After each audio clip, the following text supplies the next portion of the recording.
All right, Manitoba, welcome back to another episode, ladies and gentlemen. I hope you're having a wonderful day as always. Real fast, Manitoba, like, share, subscribe, do all that good stuff that helps out the show. This is a live show Tuesday and Thursday, 9 p.m. The best way to help out, guys, is to share it.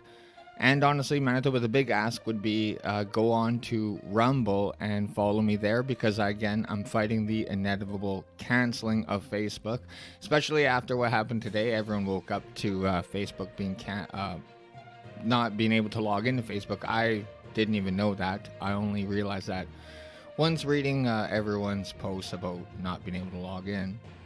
But either way, Manitoba, so I am fighting that algorithm as well. So like, share, subscribe.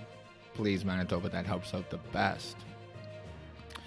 All right, Manitoba, so the NDP has dropped their 5-point tough on crime plan. And honestly, Manitoba, I'm going to applaud it. I'm not going to mock it. I'm happy that they're moving, they're putting forward any sort of plan moving in this direction. That is a good thing. But honestly, I don't know how effective it's going to be. Because ultimately, bail is a federal issue. So it comes down to more so that. But either way, again, I'm happy that NDP is moving in this direction. A few reasons why I'm not going to put all my eggs in this basket, so to speak, is because NDP, obviously, like most of you know, don't have the greatest record on crime and safety in the province. And here is a look back at their voting record. Mr. Canoe, you talk a good talk, but you don't walk the walk. We have introduced a strategy, a violent crime strategy, that you have voted against time and time again. Strengthening intensive bail and supervision for serious violent offenders. You voted against it. Increasing Manitoba Prosecution Service capacity to put violent criminals behind bars. You voted against it. Supporting child abuse response, you voted against it. Integrated violent offender unit, you voted against it. Supporting integrated missing persons response unit, you voted against that too. How can you honestly stand before Manitobans and say that you are tough on crime when you voted against every single thing that we have done to get these criminals, violent criminals? Thank you, Heather. Manitoba prosecutors to have more oversight of release bail opportunities for repeat offenders, Premier says. Province announces 5-point plan that includes $3 million for police to track down people violating bail. The provincial government is hoping to better tackle the root cause of crime and address public safety risks associated with repeat offenders out on bail through a series of new commitments with police, prosecutors, and other agencies. Premier Wab Knusa and Justice Minister Matt Wiebe announced on Thursday a new 5-point plan they say will help address community safety issues associated with repeat offenders. Quote, we've heard time and time again that we need to take action on bail reform, Kanu said. The concern is that somebody does get picked up off the streets, often the next day, maybe even later that same day, those same people cause problems in our communities, are back at it again, and cause Manitobans to lose confidence in their government's ability to keep them safe. Serious offenders are out on bail are more likely to reoffend when they don't have the right supports in place, Kanu said. The new policies will give Crown attorneys more tools for considering the potential impacts on victims and the community if someone accused of a crime is let out on bail while awaiting judgment. A government news release said, particularly in cases of intimate partner violence or chronic offenders. Another part of the plan will send $3 million to the Winnipeg Police in 2024-2025 to hire a dozen police officers devoted to tracking down offenders who violate bail conditions and may pose a public safety risk. Manitoba is also spending $514,000 to bolster the ability of law enforcement agencies within the province and beyond to share data and intelligence at a provincial and federal level. The fourth prong of the plan is to use $500,000 to create a community monitoring and supervision program focused on providing better mental health and substance use supports for chronic offenders. The province will also hold a public safety summit this spring with community members, Winnipeg Police, and representatives from other agencies to identify their different priorities related to the root causes of certain crimes. Winnipeg Mayor Scott Gillingham said he hears frustrations from police and the public when stories emerge about repeat offenders committing crimes while out on bail, which is why he's pleased with the announcement. Bobby Baker, Prairie Region Director of the National Police Federation, said the NDP's announcement goes beyond public safety and is a step towards addressing root causes of potentially criminal behavior, suggesting other provincial and federal leaders should follow Manitoba's lead. Bail needs to be effective, accountable, appropriate, and actively monitored for the public to feel safe and have confidence in it, he said. Dave Dalal, acting deputy chief of Winnipeg Police Uniforms Operation, said he was glad advocacy around bail reforms last year led to Federal Bill C-48 being implemented earlier this year. The Thursday announcement fits perfectly within the philosophy of that bill, he said. Chris Gamby, Communications Director of the Criminal Defense Lawyers Association of Manitoba, said Bill C-48 also includes a reverse onus provision that could result in more instances where the onus is put on the accused to put forward a compelling case for release on bail. Previously, the onus has been on Crown prosecutors to show why someone should be detained, he said. Gamby said that's why the $500,000 for enhanced community monitoring and supervision programming is promised and could help fill the gap in that system. The former PC government cut 20% of its funding to the John Howard Society and Elizabeth Fry Society in 2017. That resulted in fewer spaces in the bail support and reintegration programs for people who may need supervision or addictions or mental health supports to ensure they stay out of jail, Gamby said. Quote, if we have public funding for this, that's probably a big improvement, and I'm hoping that it'll be available to more individuals who come before the court, he said. The rest of it, it's hard to tell. A lot of it seems to be lip service to the issue. The federal government, really, they're the ones that are in control of the law, end quote.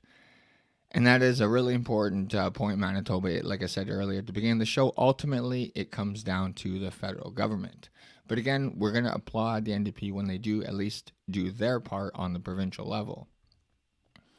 This week, the Canadian Civil Liberties Association said about 70% of people in provincial or territory jails were awaiting bail or trial as of 2021. A provincial government spokesperson said the Winnipeg Remand Centre currently has 254 inmates, which is well below capacity. Justice Minister Wiebe said in 2022 alone, 1 in 5 people charged with violent offenses were out on bail. Quote, this has taken a toll, Wiebe said. We're here to send a clear message that our government is taking action to make our streets safer, unlike the previous government who chose again and again to point fingers and pass the jurisdictional buck over to the federal government. Side note, Manitoba, it's exactly what the NDP is doing, pointing fingers at the PC party. It's so funny that they don't see that they do the exact same thing that they're accusing the other party of doing. And like I said, I played the video of all the cuts that NDP voted for to cut all those programs. So this is like both parties are guilty of this. And the thing that frustrates me the most, Manitoba, is not once will any party own up to a bad decision. They'll never say I made a mistake or the other party has a good idea. Let's adopt that. They have a they think that that's going to get voters away from them. But I have a feeling that would attract a lot of voters. You know, being honest.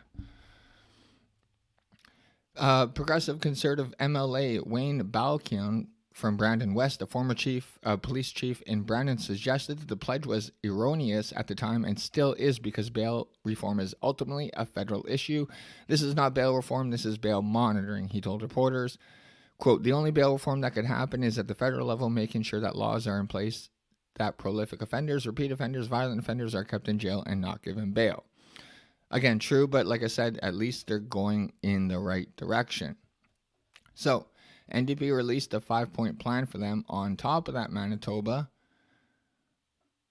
the arbitrator awards a pay bump to Manitoba's Crown attorneys after 2 years without contract. So they're not only kind of given a new mandate, they are also getting a pay raise. So with both these factors, let's hope that we as the public see some sort of difference. I have my doubts, but again, let's just hope for the best. So, who's this from? CBC News. Crown attorneys in Manitoba have been awarded a new 5-year deal after going to arbitration with the province. After a hearing earlier last month between the province and the Manitoba Association of Crown Attorneys, MACA, sole arbitrator William Kaplan outlined a new 5-year deal in a February 12th decision retroactive to 2022 that includes a total wage increase of just under 14%. So, I mean, they should be happy with that. Manitoba, 14-cent pay bump. The MACA represents about 250 Crown attorneys that work in Manitoba's justice system. The association has been bargaining with the province for a new collective agreement since their last one expired in March of 2022. Rich Launstrup, MACA's president, said the efforts to reach a new collective agreement spanned 2 provincial governments and left its members without one for about 2 years, but many of the issues its members experience remain unaddressed by the province. Quote, Crown attorneys face overwhelming caseloads. Some of our regional offices remain woefully understaffed, Launstrup said in a Monday statement emailed to CBC News. Members have made and continue to make great sacrifices to their personal life and mental health, end quote. The new deal, which also includes a new maximum step for senior crowns, which gives them a 4% more pay than the previous top level, as well as an additional 2% long service award for crowns with 20 or more years of experience. All full-time Crown attorneys will get an $1,800 signing bonus, while part-timers will get a $900 signing bonus. In the arbitration decision, Kaplan says both the province and MACA provided extensive and detailed submissions to support their cases. MACA cited the salaries of other Crown attorneys' workloads, recruitment, and retention issues on top of inflation, arguing they warrant significant wage increases according to the decision. While the province acknowledged the work MACA's members contribute to Manitoba's justice system, it did not agree that there are recruitment and retention issues, and also deemed many of the association's financial proposals as both unprecedented and unaffordable, it says. Justice Minister Matt Wiebe called the new collective agreement a fair deal that brings Manitoba in line with other provinces. In a Monday statement to CBC News, Wiebe, this is classic NDP, Wiebe has also blamed the previous progressive conservative government for leaving the province's Crown attorneys without a collective agreement and with a working environment that left them, quote, burnt out with stagnant wages. But Launstrup says the grievance that MACA filed against Manitoba, which was filed after members voted to reject the province's final contract offer in April 2023, remains outstanding. We seek to work with the current government to swiftly resolve this unsustainable working environment, he said. However, Kaplan's arbitration decision says any issues brought up by MACA or the province that were not specifically addressed in the contract award are now dismissed. And earlier last year, the PC government did get a bump, put $3.1 million, and they hired 25 new Crown attorneys. So again, this is bipartisan. It's not just NDP, but again, these are all good moves. So with all that being said, Manitoba, like the title of the show is Manitoba likes to take 1 step forward and 2 steps back. So we finally, Manitoba, have a government that's willing to, pay attention to the actual crime rates in the province and focus on the crime. And it's the NDP government of all governments that are doing all these moves. That, again, I'm applauding. But we can never all be on the same page. Manitoba, we just appointed Winnipeg's most woke former mayor, Brian Bowman, to the, he's now a judge. He's appointed now as a judge. Brian Bowman, like I said, Winnipeg's most woke mayor. So how does this coincide with being tough on crime? You know what I mean? I mean, ultimately, this is the government, the provincial government could do as much as they possibly can.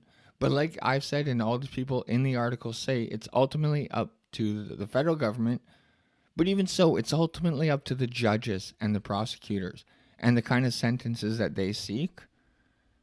and the kind of sentences that judges are willing to implement. You know what I mean? And when we elect former Mayor Brian Bowman, what kind of sentences do you think he's going to implement on violent criminals? There's always an excuse. At least he always finds an excuse. But Manitoba, I have a clip of the swearing-in ceremony of former Mayor Brian Bowman. Take a look. You could never control yourself. What makes you think you can control these things? Because you're in control. You be head of the council. You choose. And you choose quickly, too. I should have put you down myself. Personally. You know, I never understood that. Why did you judge me? Why did you judge me? You killed innocent people. The means to an end. You started a massacre. I caused the revolution. You betrayed the law. Law! I betrayed this! Your council's experiment, which failed! Sorry, Manitoba, wrong clip. Here's the right clip. Winnipeg Mayor Brian Bowman has a new title. You can now call him Justice Brian Bowman. Today, Bowman was sworn in as a judge on the Court of King's Bench.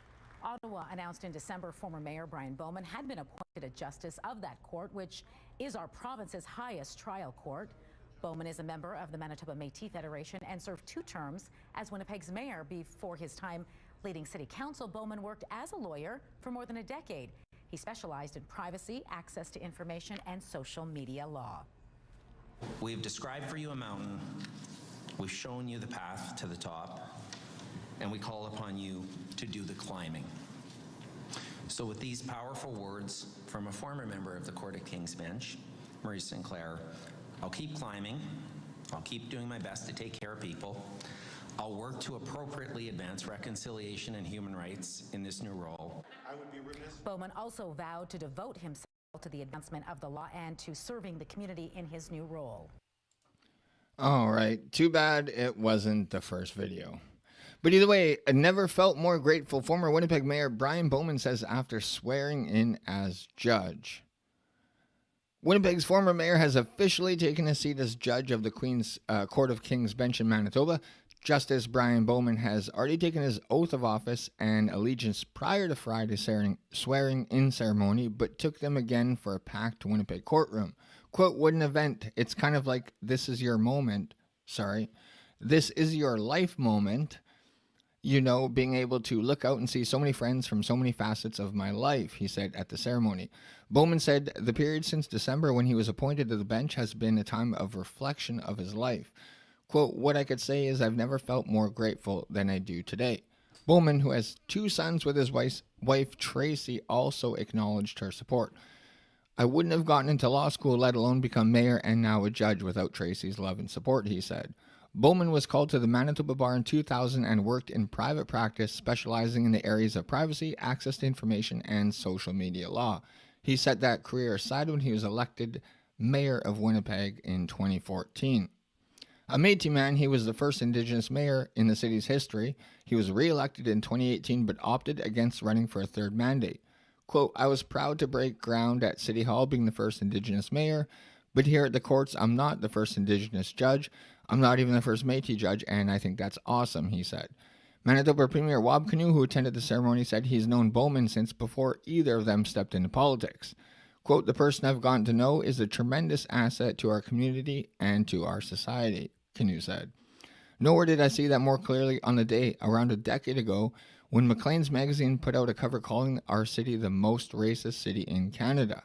Bowman, who was mayor at the time, could have responded to the 2015 magazine article in many ways, Kinew said, but he chose to gather concerned citizens as well as community and political leaders in the mayor's office to discuss a way forward. I saw the deep pride that he held for our community, that he had been wounded, and yet also the spirit of wanting to be able to answer and respond on behalf of our fellow citizens, said Kinew. Here we are a decade later, you have the First Nations premier paying tribute to a Métis judge. I'm not saying that so we could say Maclean's was wrong. I'm saying that so we could say Justice Bowman was right. After leaving the mayor's office, Bowman worked as the vice president of sustainability and social impact at the Winnipeg headquarters insurance and financial services company Canada Life. But Bowman said the idea of becoming a judge came up the day after he announced his decision not to run for a third term as mayor, when he said he got a call from former Manitoba Chief Justice Richard Chartier. Quote, "To be honest, I had never considered the bench, but the more we talked and the more that I spoke with other judges about the role of a judge, I became more intrigued and motivated by the possibility to leverage the skills and knowledge of our community that I gained in our public office in a different way." Bowman encouraged more lawyers to consider running for office regardless of level of government or political stripe, saying modern-day politics needs more, not less, professionally trained legal minds to help provide good governments, end quote. The worst thing that could happen is that you win, he joked. Well, the worst thing that happened for Winnipeg is he won twice. So I'm going to go ahead and say no. I don't think lawyers should get involved. I mean, whatever. It is what it is. But even sometimes, Manitoba, when you put your voice out there, you vote, you elect an official, and sometimes in Manitoba, apparently that's still not good enough. Almost not good enough. Failed miserably. Court blasts rule Manitoba Council for trying to oust elected official. I don't know all the ins and outs, and this article doesn't really get into it. But man, that seems super shady. A Manitoba judge has blasted a rural municipality council for their attempt to kick out a rookie councillor, saying they failed miserably to communicate or compromise while making changes they knew would set her up to fail. Councillors in the southern rural municipality of Thompson had tried to oust their fellow councillor Donna Cox back in May of 2023, a move that is being rebuked by Manitoba's highest trial court. Generally, communication, collaboration, and compromise are hallmarks of good governments.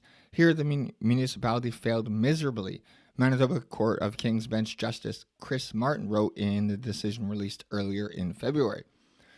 Just because the municipality believed it had the legal right to act as it did, it does not mean it was right to do so, end quote.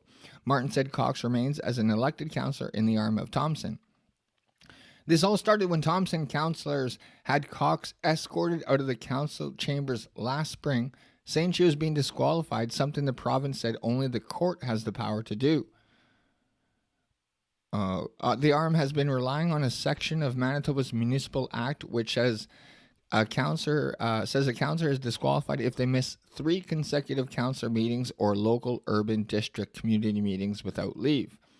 Critically, I have no doubt the absences were not a matter of neglect, irresponsibility, or intention to flout her obligation to attend meetings, Martin said in his decision. Cox was not aware she was still on the committee after the RM's Reeve Brian Callum had been appointed as an alternate due to scheduling concerns. Martin said the 5 other councillors, all of whom are self-employed, changed the times of the meeting despite objections from Cox, who works full-time, and said her employer refused to give her additional unpaid time off to accommodate the change. Martin said he has no doubt Reeve Callum and the other councillors were fully aware that the change of meeting times would make it difficult for Cox to attend, if not prevent her from attending altogether. With those changes, it should have been clear she was bound to fail, he wrote. He went on to say there was no apparent consideration of the voters who elected Cox as their councillor. And Manitoba, that is the most important statement from the judge right there. They gave no consideration to the fact that Thompson elected her. Quote, a municipality cannot, in a situation such as this, in effect obstruct a councillor and disenfranchise voters by taking actions it knows or should reasonably know will preclude the elected representative from fulfilling their function, he said. And here's the most frustrating part of the whole deal, because Manitoba, this is taxpayer money. Thompson, you guys should be paying attention.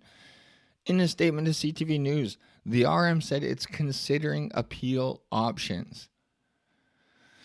Council for the municipality acted in accordance with the provisions of the Municipality Act, as well as our duties and obligations to our ratepayers when a councillor has failed to attend meetings and missed...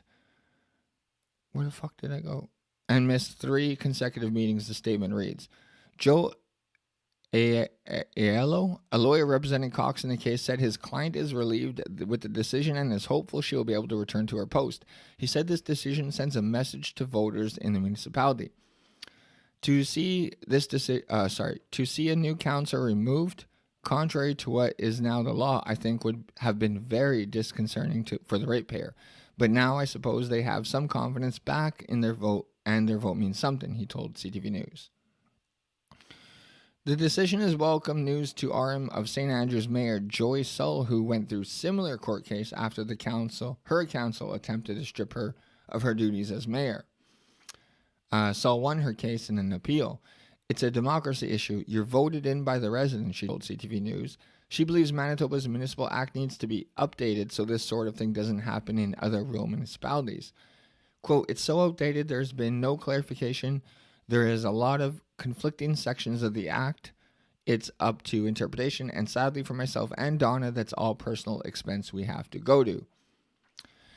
Real fast, Manitoba, it's not the personal expense, the appeal that the council might do. That's going to come out of ratepayers' pockets, sorry. So, this is just all frustrating. A provincial spokesperson told CTV News the Manitoba Municipal Relations Minister Ian Boushie was unable for comment on the matter as the RM does not have the ability to appeal the decision. That's too many vowels in that fucking name. Aiello. Aiello said this decision from the court will also provide direction and guidance to other municipalities going through similar situations. By the judge's decision, the intent was to provide some clarity for municipalities going forward, and I think that was achieved, he said. In a statement to CTV News, Cox said she has every intention of fulfilling her duties as a councillor. Whether or not she be allowed to do that remains to be seen. The next council meeting is scheduled for March. When asked if the RM will allow Cox to sit as a councillor at the meeting, Reeve Callum said they are still looking for an answer to that question. How can you still be looking for an answer when a federal judge said that what you're doing is wrong?